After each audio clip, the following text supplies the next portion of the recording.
Hey, everybody. So, Eric and I are here to talk about elections, right, Eric? Yes. So, in this video, we're going to be talking about elections and how we can introduce some technology to make everybody feel a lot more confident in our government, I think, in how elections are done. So, stay tuned. This is going to be a multi part series of videos.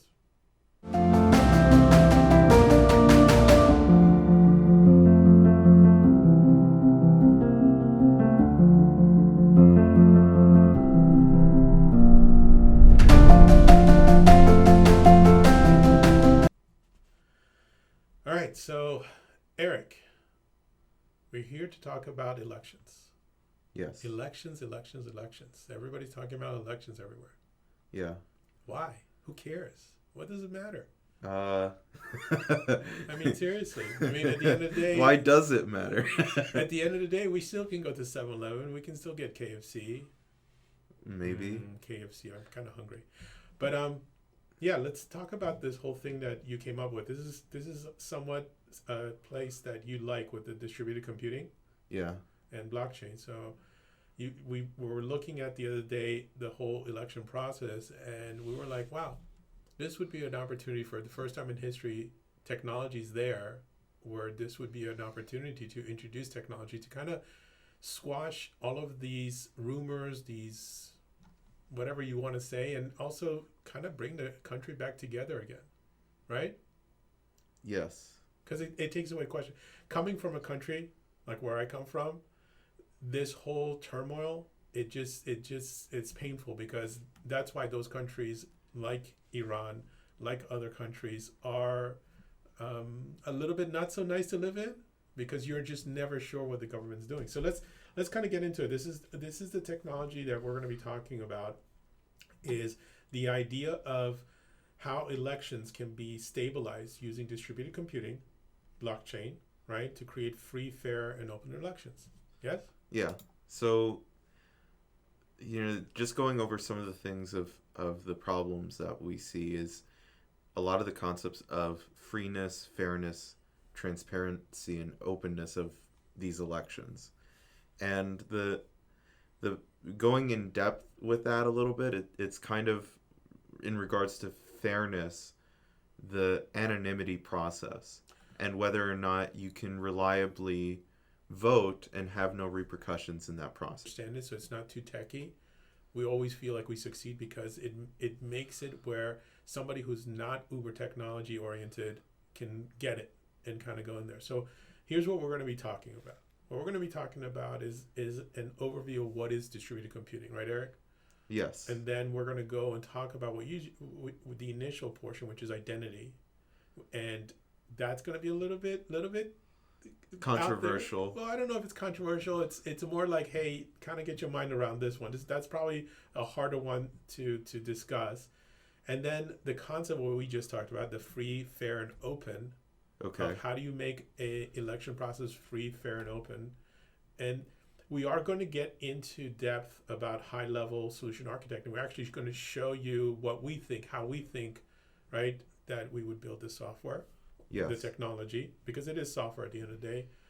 We're going to talk about how all of this stuff would then add up to a tally process that where the whole point of this is to take any organization, any special interest, any authority out of the process, so that it is free, fair, and open, so that essentially every person out there can tune in and see what actually is happening, because there's nobody filtering it, nobody translating it. And in terms of whether or not it's secure, it's something that intrinsically certain technologies that we're talking about are more secure than it would be compared to a centralized piece of hardware, right, or a centralized software.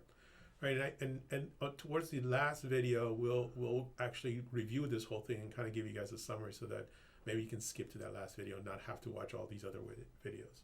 But Okay. let's first talk about in this one, we wanted to do an overview, so to kind of give you guys what we're going to be talking about. So let's talk about the network. What is this network? What is distributed computing? What is blockchain? How does all that work? Well, the main philosophy around it is taking a lot of the concepts of very of what people would consider to be the problems with centralized anything and kind of apply it into computing. So taking things that are, governments heavily centralized, people have problems with that philosophically speaking. Same thing to do with computing and centralized computing. And so this era of decentralized computing essentially says, okay, well, it's open, so anybody can use it. Anybody can take advantage of these technologies. It has no political leaning, so it has no favor towards one particular side of any kind of conversation. It has the ultimate service to whomever is using it because the people who are using it have say in how it's run. And ultimately, all of these things are done under a secure platform that is established. There is no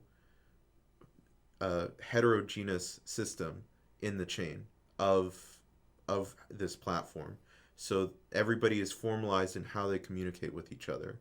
There is no break in security because of that. All right, said it another way. If you can visualize, there's an application. This application does something, right? And it has information, and it's doing something with the information. So there's input, there's processing, and there's output, right? And if you then understand that this application somehow can detect when there is another instance of itself running someplace else on another computer, and in combination, they kind of chatter and they go back and forth, and this creates this whole network of really the same application, but it's transparent. The point of it is that how the application works, how it does everything, everybody knows. The source code is 100% open.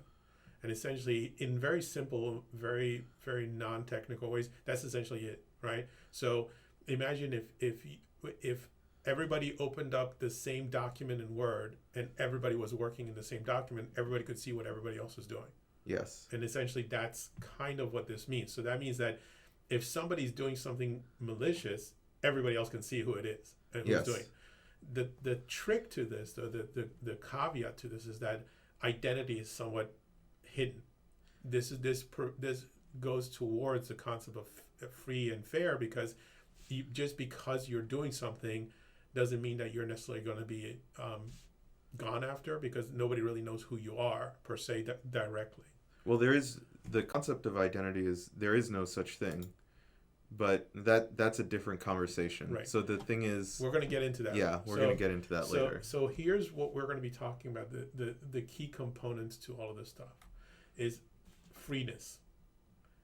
And the other two pieces are fairness and transparency, but freeness, Eric, kind of get into that a little bit.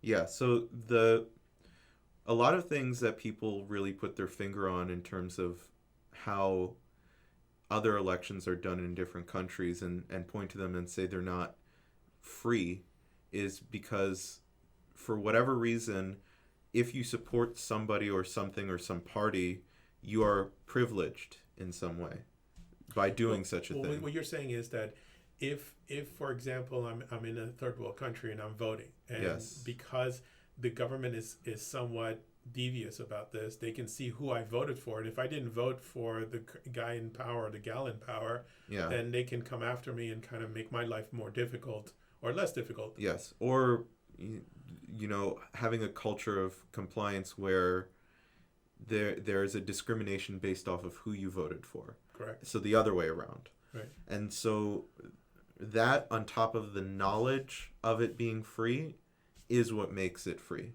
It's not just simply it being free. It has to be that people have faith in that process. And the best way you can do that, if you could, and before, up until now, technology wasn't really there to do it, is the decoupling of the authority from the process. And that's Yes. one of the key aspects of what we're talking about. So fairness, right? So that's the equal representation aspect of it. Yes. So that has to do with if you vote, your vote has the same weight to it with any respect of how the system works to anybody else. So if you live in the city and your vote has somehow less weight than if you lived somewhere else, or the other way around, or depending on whether or not you live in a certain district or not, and that kind of dynamic of So you're saying if I live in Beverly Hills, my vote isn't going to count twice as much? well, that's the thing. I don't think That's the that's question not- of whether or that's fair. not your vote counts more or less than somebody else's. And so that's the concept of freeness. And Can I pay for extra? well, the other thing, that was the other thing, the bar of entry. Okay. So the question of whether or not any kind of discrimination based off of your bar of entrance is the other aspect of I want fairness. to supersize my vote. That's what I'm saying. Supersize, yes. Pay extra. Yes. So what about transparency? What's the aspect of transparency in all this? The thing is, it's not enough for you to have a free and fair election. If nobody has confidence in the system and nobody knows it to be free or fair, then it's void. There's no faith in the system doesn't work. And so what we're talking about here is, how do we, as the general population that typically doesn't have access to any kind of resource that can be, unless you're right there in every single district, every single voting booth, how do you know that things are being done correctly, and there's no somebody, and it's not like it has to be organized, but it could be one person, it could be 5 people that kind of put their foot on the tilt there a little bit, make it go one way versus the other. So by having this kind of a system implemented, you can essentially use technology to go and monitor what's going on, who's doing what. And like I said before, it becomes really quickly apparent if somebody's doing something malicious or is coming from a place of malice. Now you also can see error, so that makes it much easier to identify errors that the system is producing. And because the whole concept of distributed computing, if one is causing errors, the others will basically quickly isolate and dismiss that area until it can be fixed. Yes. So that way you have this kind of built-in peer review and peer, really what it's going to come down to as a sneak peek is a proof of work concept, right? Did you do the right things kind of thing? So here's the thing. Let's talk about the thorny topic here, right? Yes. Identity. And, yes. And one of the key aspects of this, and this is something that you can articulate much better than I can, the concept of identity being performative, not possessive. Yes. So let's talk about that a little bit. So the thing is, a lot of people think of identity in kind of either the two main things that I see, which is the functional aspect. You going someplace and they validate you based off of pieces of paper, which are artificially scarce in some regard, and checking that based off of their data. So they'll see a photo of you and validate based off of your photo. And then people see the aesthetic, which is how you look and how you identify relating to that and how you look. So ID versus what I can see as a human being, and I can observe and perceive, and then I validate.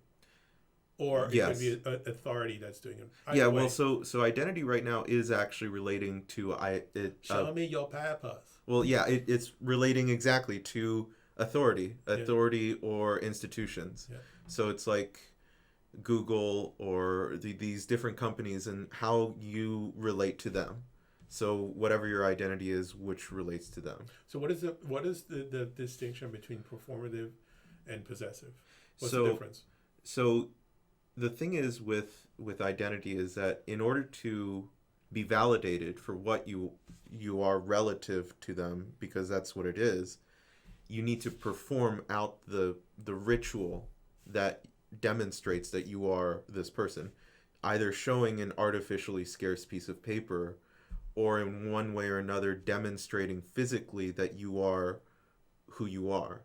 And it's not something possessive. You don't necessarily possess uniquely that piece of paper. Because it can be replicated. It can be replicated, or somebody else may have it and look like you. Hence identity theft. Yes, hence identity theft. So you don't necessarily possess it as something, and you can't defend it in the same way you would defend something that you possess. Right. So this is something that we're going to have to come up with. We have some ideas in this.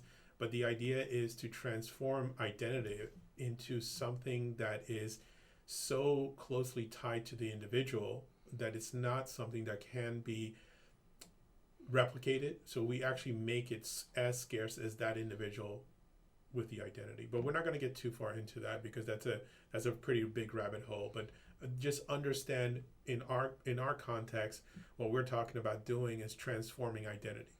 Well, not transforming it, sort of transitioning away from it. Well, transforming in the sense that we are on day one, we are registered voters. How do we go from being a registered voter to being something else, right? And that is Yes. that is a transformation or a transition, whatever. It is a transition, Right. yes.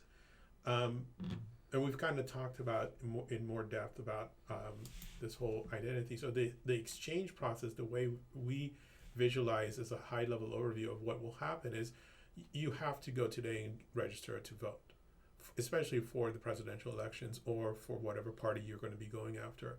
And we're looking at using that sequence, that workflow as the basis for this exchange or this transition from this to a concept of, let's for now call it an address. So this address gets created and it's somewhat replicated amongst two different separate networks, right?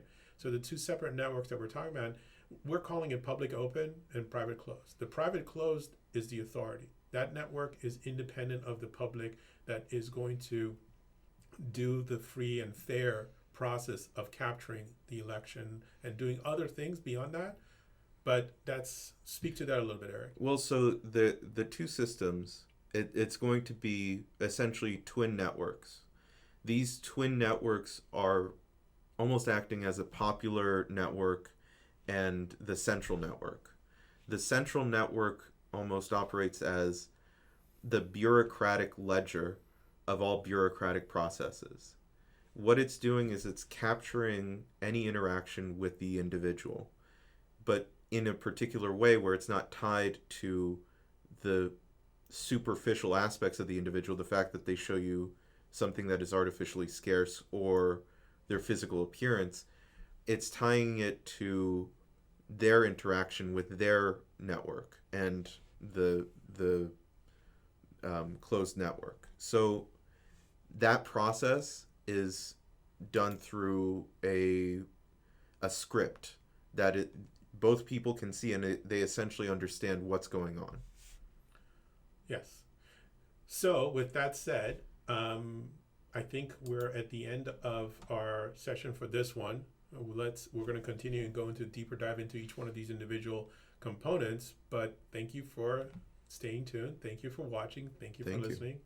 And we'll be back with you with a new video to go deeper into this. Thanks.